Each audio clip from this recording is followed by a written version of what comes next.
and a wonderful greetings to all, and we're here again in the Pronunciation English Language Pronunciation Lessons. Learn English with Judy's. And of course, our topic for today is about how to learn and speak the English language. Yes, but first and foremost, of course, if you're still not our subscriber, don't ever forget to hit the bell button first to subscribe, and also you can follow us in our Facebook page, Pronunciation English Language, and also please don't ever forget to share our video, and please do hit the like for this video. Anyways, to continue, of course, our topic for today is about how to learn and speak the English language. Yes, actually, we all know that we need words to speak a language.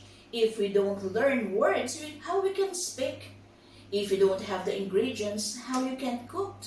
It's not just possible, right? However, sometimes we have a lot of ingredients in the fridge, but we still don't know what to cook. Is this ever happened to you?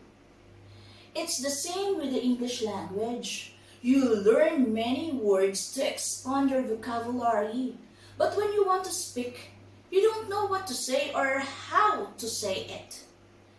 You have the ingredients why you can't cook, right?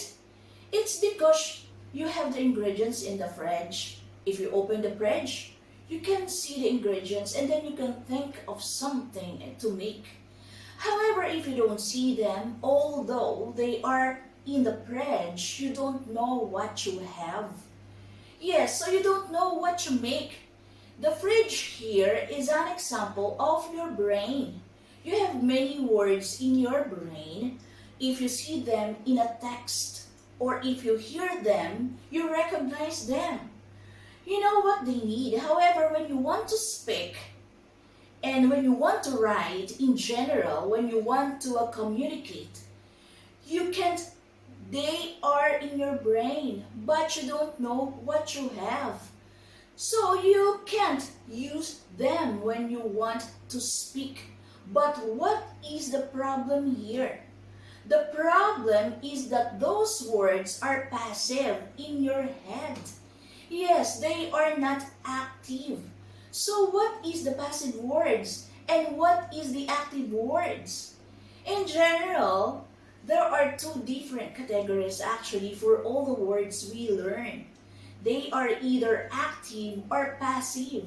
Now, what is an active word on active vocabulary? Your active vocabulary actually are all the words that you know when you want to communicate. You can use, for example, if you want to speak or if you want to write something, you can use them. They are in your brain and they are active, so you can use them to communicate. But on the other hand, passive vocabulary are all words that you have learned before, and if you read them or hear on the radio or if you're listening to a podcast or if someone talking to you, when you hear them, you know what they mean and you can recognize them. So however, when you want to communicate,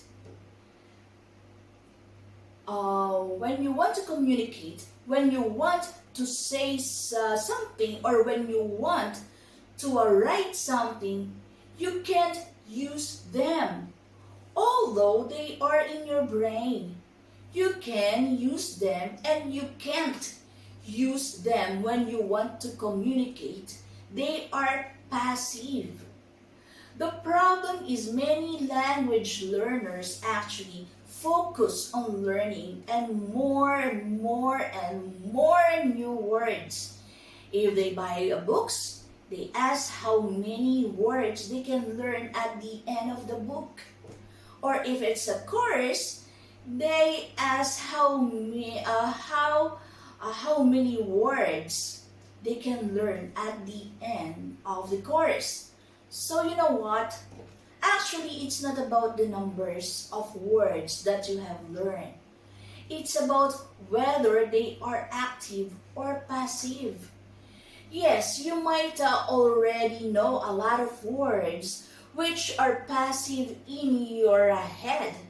So here's a question for you. Which one do you think is more important for your speaking? Learning new passive vocabulary, or learning how to activate and make active the passive vocabulary you have already in your head. So the answer is clear, of course. It's more important to have active vocabulary, right?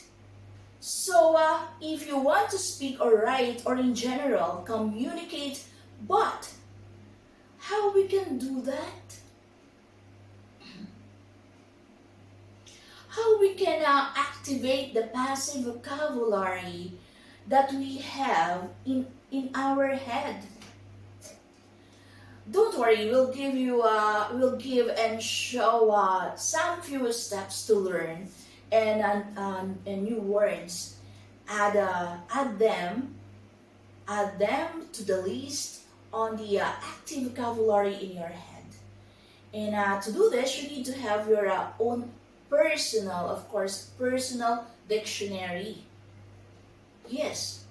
So, of course, this is the number one. Have your own personal dictionary. And that is a notebook. Yes. Now, actually, this is a notebook. So you take a notebook, right? This actually. And next time, if you see a new word or you hear a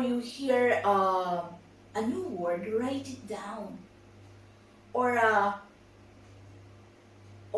write it down. Actually, many students would stop here and make a list, a long list of many new words with their meanings.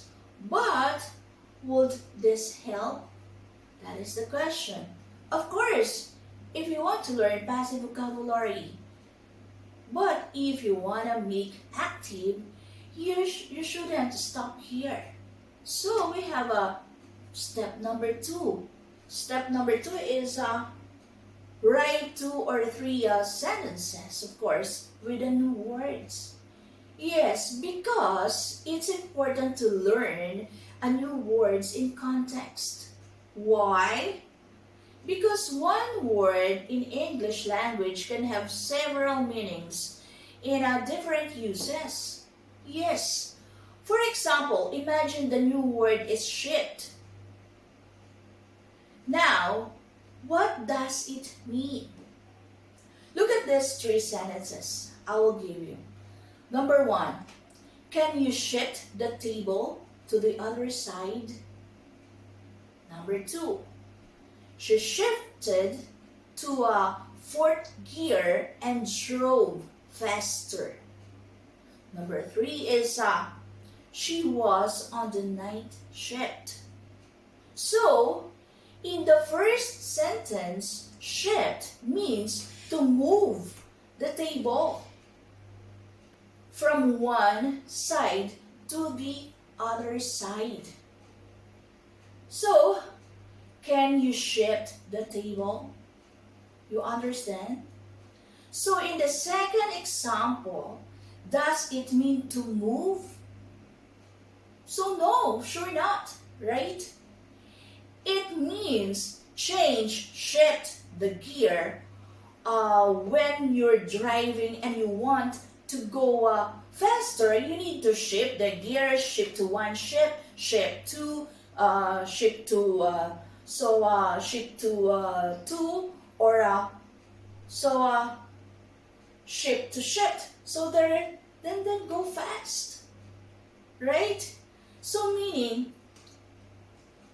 So the third one is she was on the night shift. Meaning meaning a period of the time work during the day. Workers might work in the night shift or in the morning shift. And so you see in that three different sentences, the same word with a different meanings, and think why very important to see the word used in a different sentences. Okay, so we have written the word. Now we have written two or three sentences with the meaning of word to see the context. So what's the third step? So the third step is to the number 3 is write down some collocations. Yes, but what are the collocations? Collocations actually are the group of words that often together. For example, in the use of word shift, meaning a full period of excuse me meaning of a full period of work during the day or at night. So we use you use this sentence shift. Number 1, I will give an example. Excuse me. She was on the night shift, right? So what the collocation? What word we can use? We can use that usually we can say an early shift or late shift. You see, we add some adjective that we can use to describe the word shift.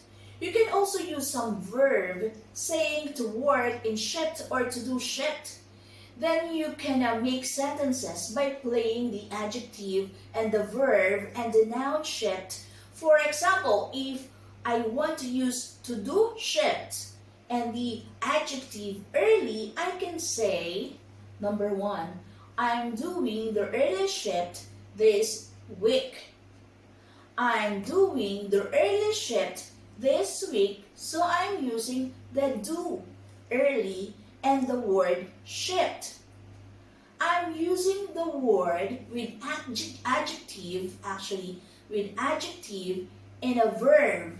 I'm using collocations now, or another examples. Doctors usually have to work in shifts. Some doctors work in a night shift. Others work in a morning shifts. So you see, these collocations, working shifts, do shifts, early shifts, late shifts, meaning morning shifts, night shifts, or but how we can find the collocations? You can find those in an online dictionaries. Just write and click collocations, and it's very easy. Yes, it's so easy. Then it will shows up to you, and you can find also the word shift in there. So shift means a division of the working day, and you will see there also the adjective collocations, shift and noun collocation, and preposition often collocate. So, of course, that's for the collocations. So, step 4, we'll go to the number 4, is to write a paragraph with the word that you have learned and its collocations. Yes, this steps is very important. Yes, excuse me. This step is very important in order to activate this word in your head. So we have here a short paragraph using a word shift and adjective and their collocations. So I will give you this paragraph. There is a clinic at my neighbor house. In the clinic, doctors and nurses work in shifts. Yesterday, I wanted to go to the doctor, but I couldn't because I was doing the night shift. I really hate doing late shifts. So, work in shift, that's the first collocation. Night shifts is another collocations and late shifts. So it's easy to make a paragraph, right? And using a collocations. Actually, and also I know you can make it.